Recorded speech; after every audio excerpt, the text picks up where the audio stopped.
क्या आपने कभी ध्यान दिया है कि बियर की बोतल हमेशा हरे या भूरे रंग की ही क्यों होती है? बियर को सफेद या ट्रांसपेरेंट बोतल में क्यों नहीं रखा जाता? और कुआं हमेशा गोली क्यों होता है, चकोर क्यों नहीं? इमोजी येलो रंग के ही क्यों होते हैं? कभी आपने इसके पीछे की वजह जानने की कोशिश की है? क्या कभी आपने सोचा है कि रात के अंधेरे में भी मच्छर आप तक कैसे पहुंच जाते हैं, भले ही आपने कमरे में कितना भी अंधेरा कर रखा है? फ्लाइट में भी हॉर्न लगे होते हैं, क्या आप ये जानते हैं? नंबर 5, स्टार्टिंग में बियर को ट्रांसपेरेंट बोतल में ही सर्व किया जाता था, लेकिन बियर में बड़ा एसिड सूरज की रोशनी और अल्ट्रावायलेट रेज से रिएक्ट करता था और इस रिएक्शन के कारण बियर में बदबू आने लगती थी और बियर जल्दी खराब हो जाती थी, जिस वजह से लोग इससे काफी दूर होने लगे। इस प्रॉब्लम के सॉल्यूशन के लिए कई तरह के उपाय सोचे गए और बाद में बियर बनाने वाली कंपनीज ने बियर के लिए ऐसी बोतलें चुनी जिन पर भूरे रंग की कोटिंग चढ़ी हो, और ये काम भी कर गया। भूरे रंग वाली बोतलों पर सूरज की किरणों का असर नहीं हुआ, जिस वजह से बोतलों में बंद बियर भी खराब नहीं हुई।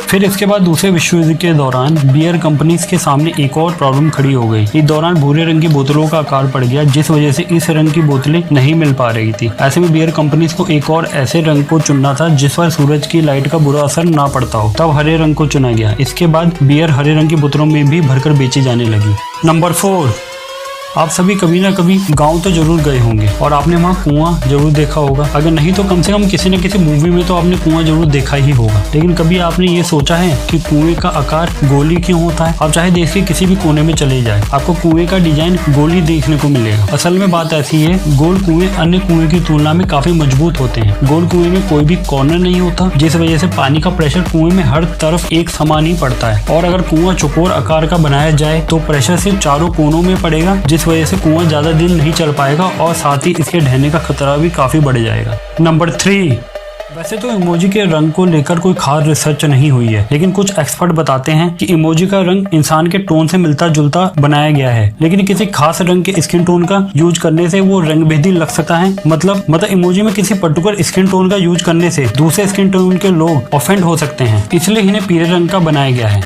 नंबर 2, आपके आसपास मंडराने वाले सारे मच्छर आपका खून नहीं पीते हैं, बल्कि केवल फीमेल मच्छर ही इंसानों का खून पीती है। और मच्छर हमें अंधेरे कमरे में भी ढूंढ लेते हैं। इसके पीछे की वजह है हमारी सांसें। जब इंसान सांस छोड़ते हैं तो उसमें से कार्बन डाइऑक्साइड गैस निकलती है। इसकी गंध ही मच्छरों को आप तक खींच कर ले आती है। कोई फीमेल मच्छर 30 फुट की दूरी से ही कार्बन डाइऑक्साइड गैस की गंध को पहचान लेती है। और कार्बन डाइऑक्साइड गैस के अलावा शरीर की गर्मी, गंध और पसीने की बदबू की वजह से भी मच्छर अंधेरे कमरे में हमें आसानी से ढूंढ लेते हैं।